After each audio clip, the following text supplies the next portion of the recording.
Hello, it's Ren Presents time. I'm your host, Ren, and today we continue with the Belmont Saga, Part 1, Chapter 2, St. Porter's Day.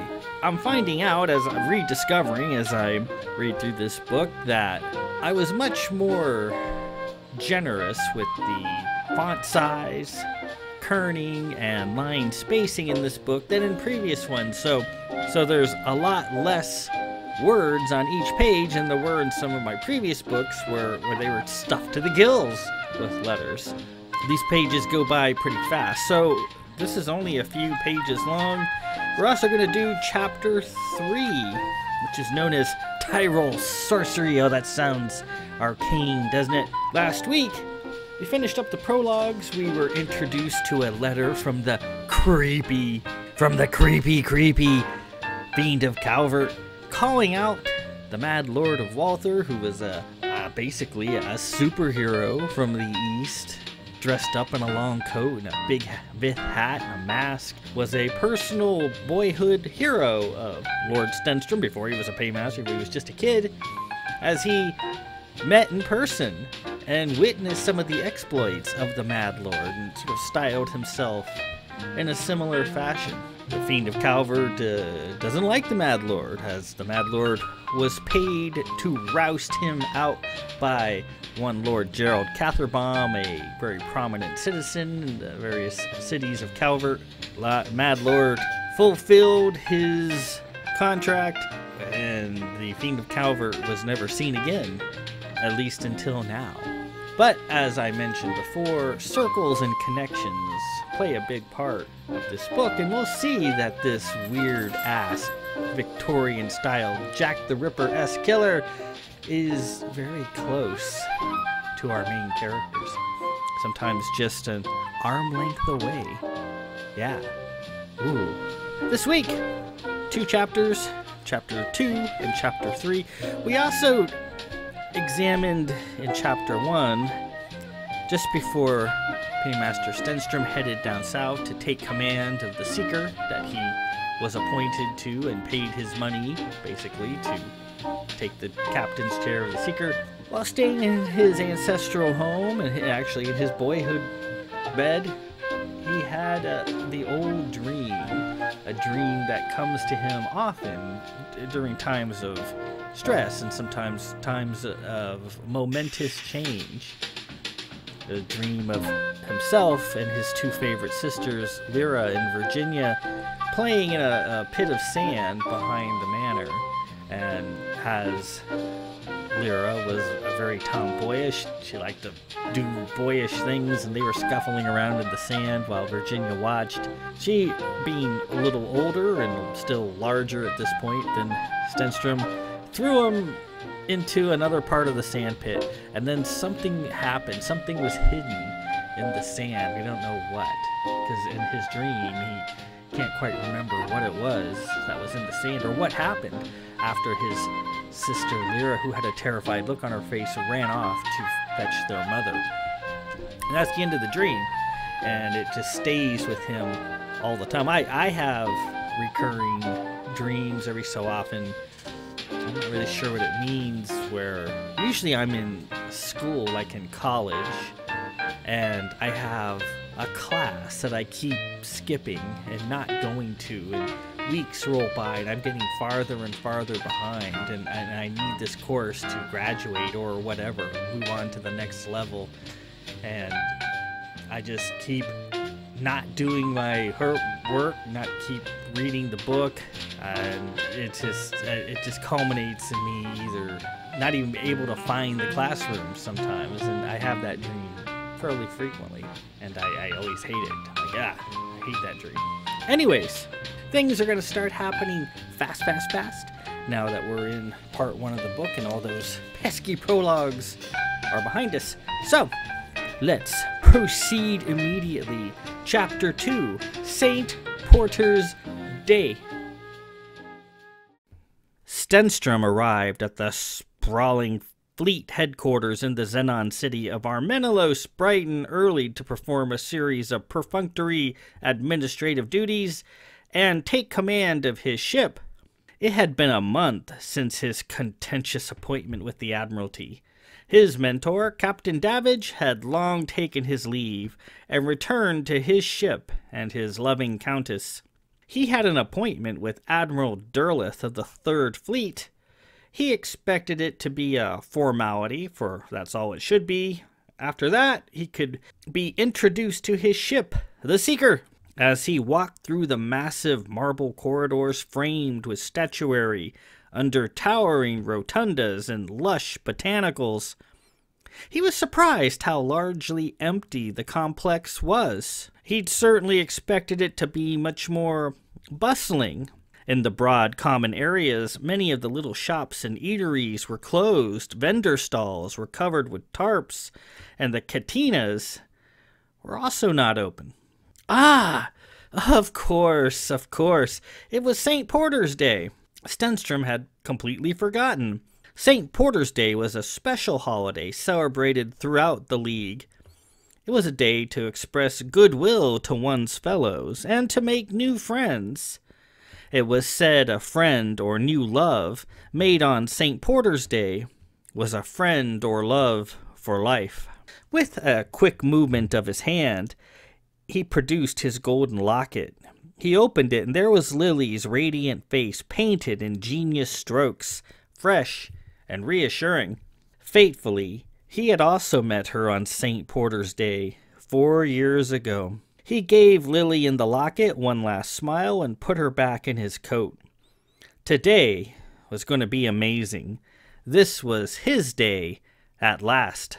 Stenstrom took a moment and found a free terminal and sent a comm home to Tyrol.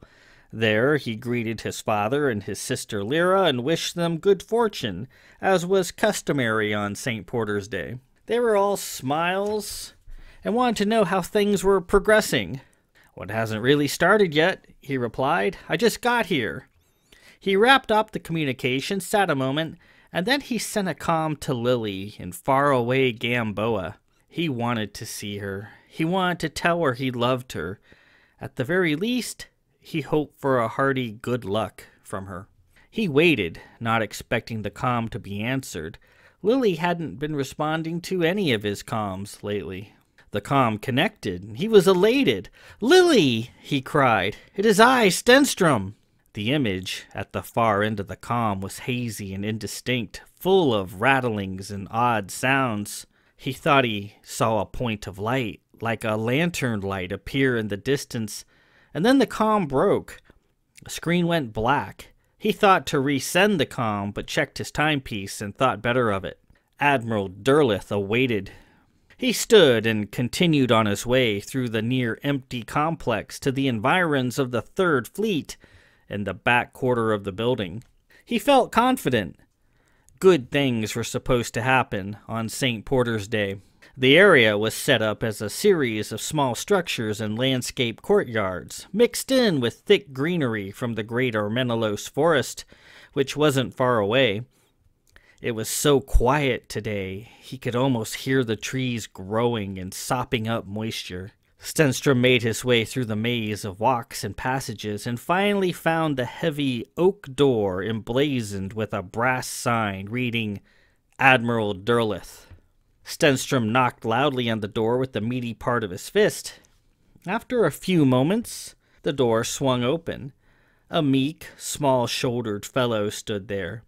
He was decked out in the uniform of a fleet adjutant, the personal assistant of a higher-ranking officer. He wore an elaborate dark blue coat, embroidered with silver stitching, with a relentlessly frilly white shirt underneath. He wore dark blue knee breeches and white leggings and a pair of buckled black shoes. His hat was large and plumed. He was a mousy fellow, short of stature, sloped of shoulder. His costume looked rather large on him as well. His hair was a bright banana blonde under his large blue hat. "Are you Paymaster Stenstrom?" he asked quietly. "I am. I have an appointment to see Admiral Derleth." The small man swung the door wide and gestured for him to enter. "Yes, thank you, sir. Right this way." The man led him through several courtyards and then into a small but lavishly furnished office. Inside, an iron-haired man in an admiral's uniform sat behind a desk. He gave Stenstrom a quick glance and didn't stand up or stop what he was doing. "Sit down," he said in a terse voice. Stenstrom sat down and waited. The admiral was busy doing something at his desk. What it was, Stenstrom couldn't really tell. He appeared to be speaking to someone, his voice muffled by a directed comm-cone. Stenstrom could make out a few words, though he tried not to eavesdrop. "Yes, he's here now. It's all arranged." The adjutant came in a moment later with a coffee service on a silver tray. Leaning over the table, his face close to the cups, he made the admiral a coffee and set it on his desk. The admiral took a drink. "Josephus," he said, "this is cold." Beg your pardon, Admiral," he said quickly and left with the pot. Without looking at Stenstrom, the admiral spoke.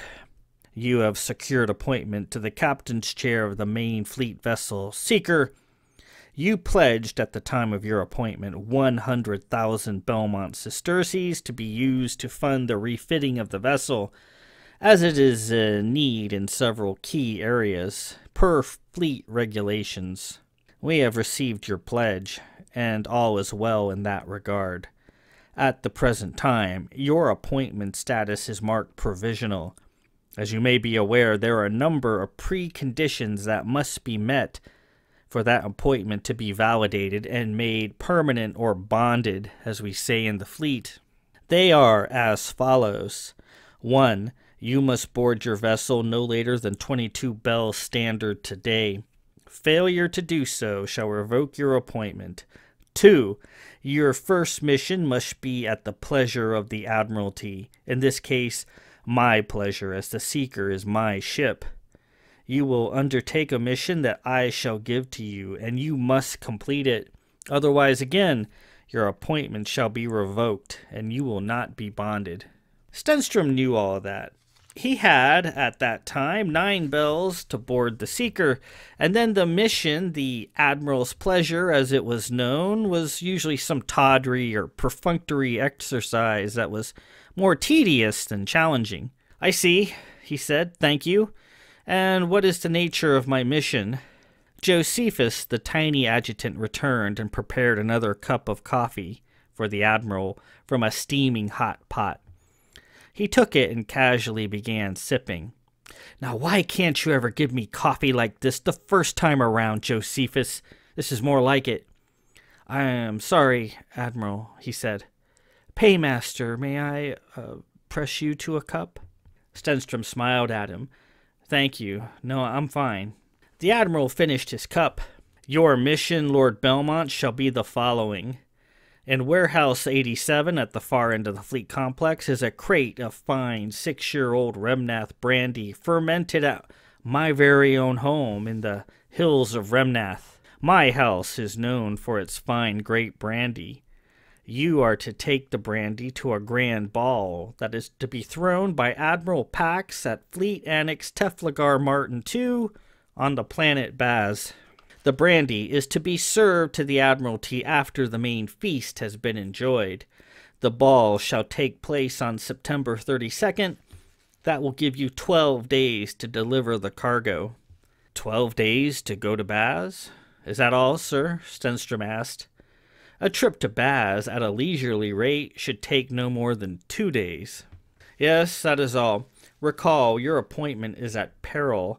You now have less than 8.5 bells to formally board the Seeker, and you have 12 days to deliver the goods to Baz." Admiral Derleth then returned to whatever it was he was doing.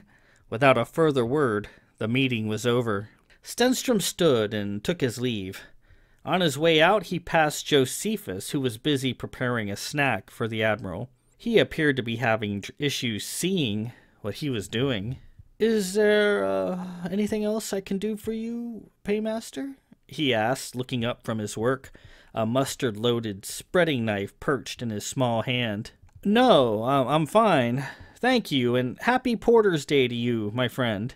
Josephus lit up. And to you, sir, good luck and safe journey. Stenstrom tipped his hat and then made to leave. Sir?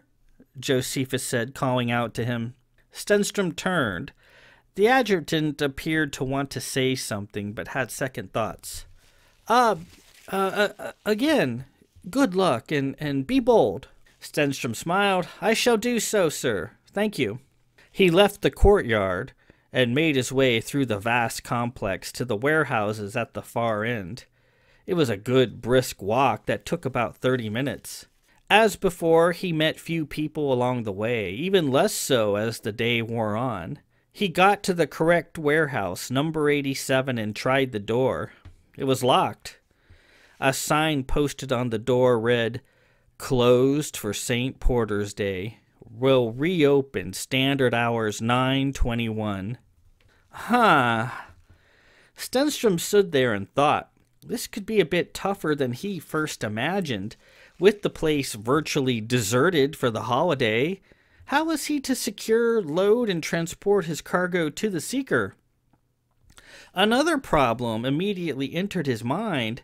How was he going to get to the Seeker in the first place? He was no pilot. He needed somebody to fly him there, and the pickings here at Fleet appeared to be slim at best. There was literally nobody around to fly him up. The enormity of the problem hit him full. Admiral Derleth. He spun about in frustration. He'd paid his money. Now Admiral Derleth was going to see to it that he failed his appointment by plunking him square in the middle of a paid holiday. The man was apparently quite sly. He could, should things get ugly, call up to the Seeker and have them send a ripcar down for him, but that would be embarrassing, wouldn't it? He hoped the situation wouldn't come to that. Stenstrom took his hat off and wiped his brow. He supposed he could simply send a comm to his father or to his mentor and sponsor, Lord Davidge, and they would sort everything out.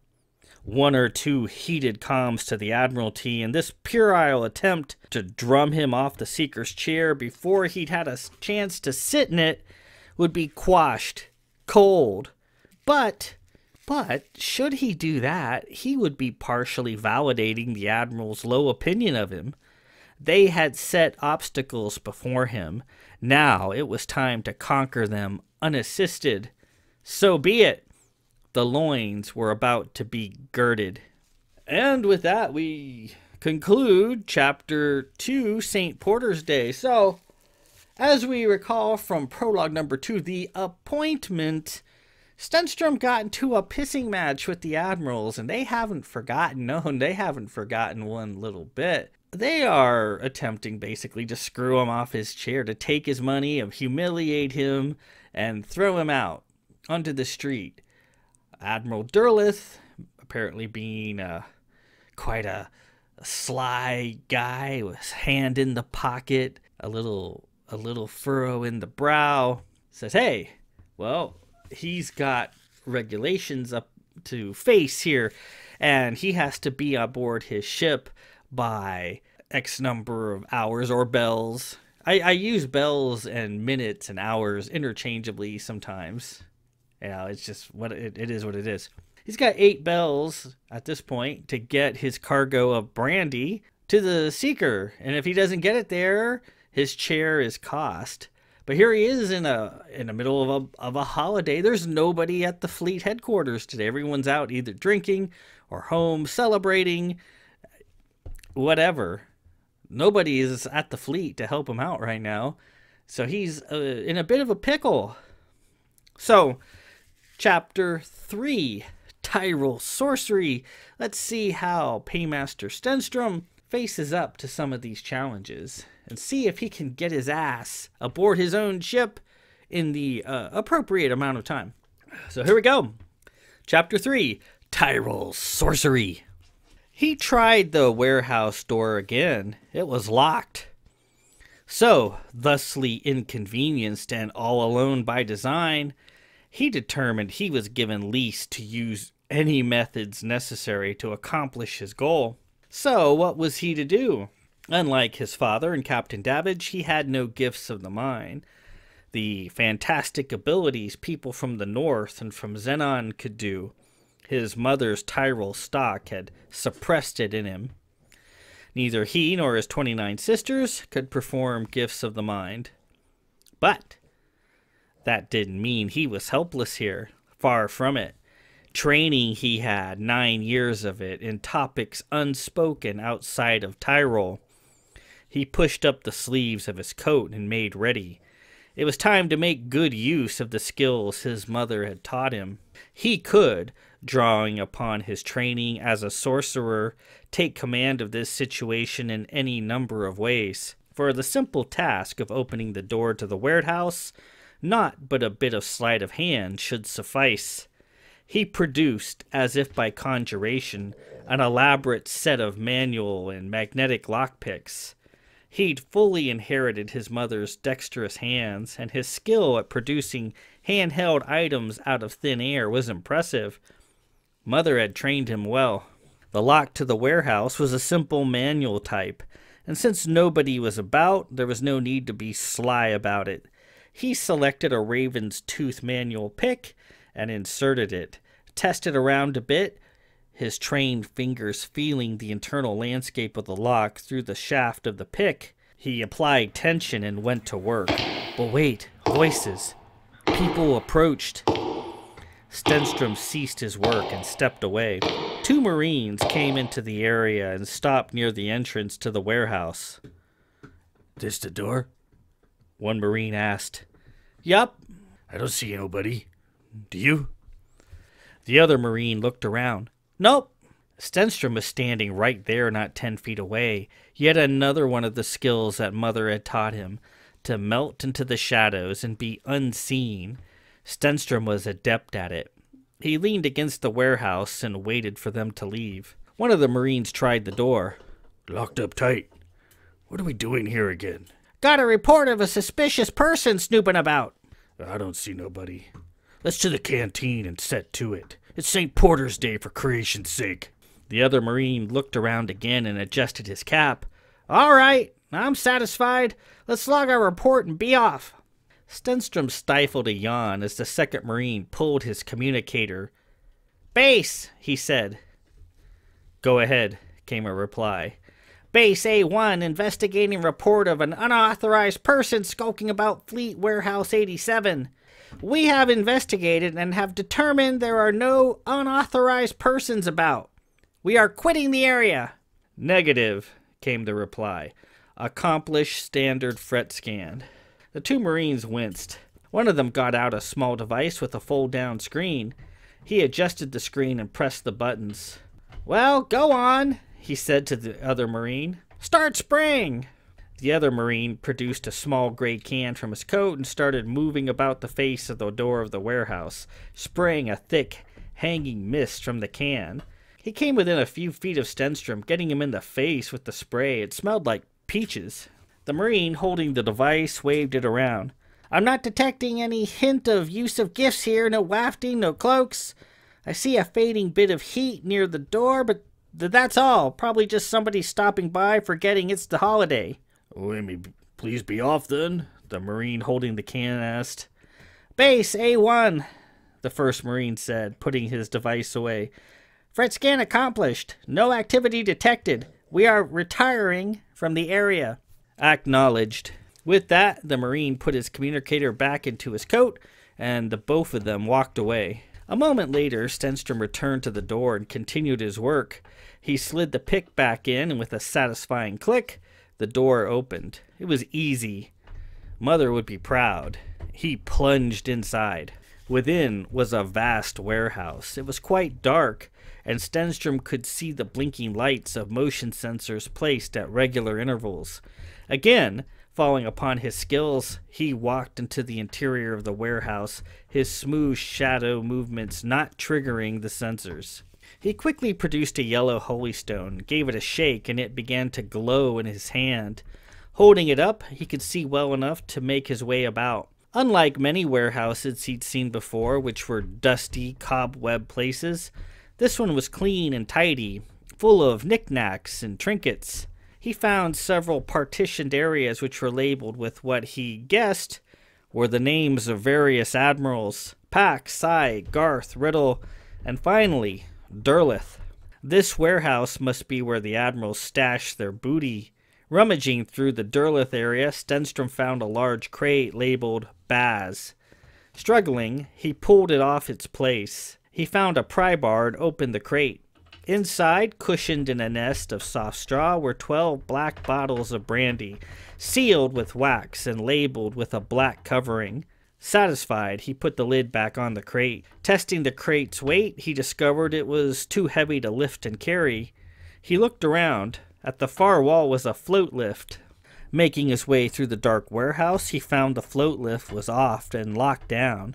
Out came the lockpicks again, and this time a magnetic Sarah's Rage pick did the trick, and the float came to life. Fiddling around with the controls, Stenstrom brought it under heel, and after a bit of doing, he managed to get the crate on the lift and, floating on air, dragged it out of the warehouse and back down the hall.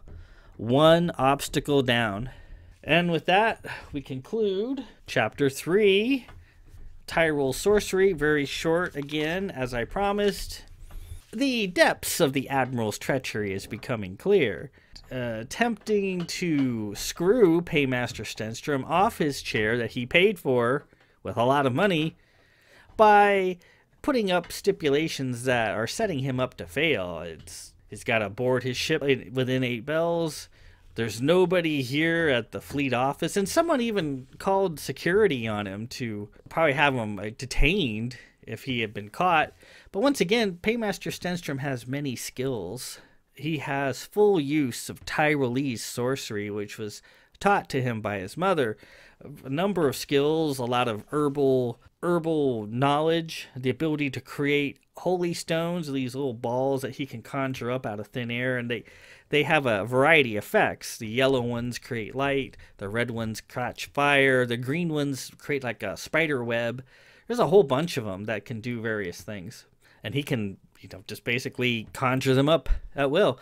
Another of his tricks that he can do is his fade into the shadows, essentially becoming invisible both to human and mechanical eyes. He can go past unseen and unheard, and he can also full sensing equipment. They can't really detect him either when he's faded into the shadows. It's a tool that he uses often, and his mother taught him these things because that's all part of her household, the black magic of the House of Tyrol that the sisters had them under surveillance for, as they didn't think it was all up above board and kosher. But anyway, we'll find all that out later. Stenstrom manages to pick the locks to the warehouse. That's another skill that he has. He's very adept at picking locks, even very complicated ones, very technological ones. He can get past them pretty quickly.